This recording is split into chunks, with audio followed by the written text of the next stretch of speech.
Hey there guys, what is up? In this video, we are going to show you how to pay with cash on Uber. So if you want to pay cash on Uber, you really can't do that because you do need to load up your wallet, your Uber wallet. So how do you do that? You go to, of course, you need to open your Uber app, your Uber account, and on the main menu on the bottom, you want to tap on account on the lower right corner of your screen like so.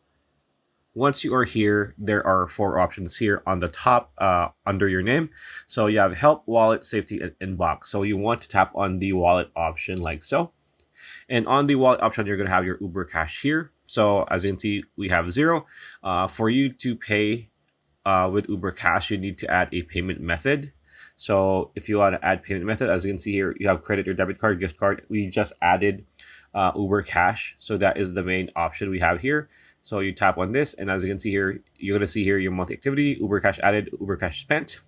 So all you need to do is make sure that your account is verified because you won't be able to load up your Uber Cash. So again, once you're here, you just need to load up your Uber Cash, and you're going to use that on your wallet payment method to pay for your Uber ride or Uber Eats or whatever it is that you're using Uber for. So pretty much it. That's the video. Hope you liked it. Like, comment, share, subscribe, ring that bell icon. We'll see you on the next video.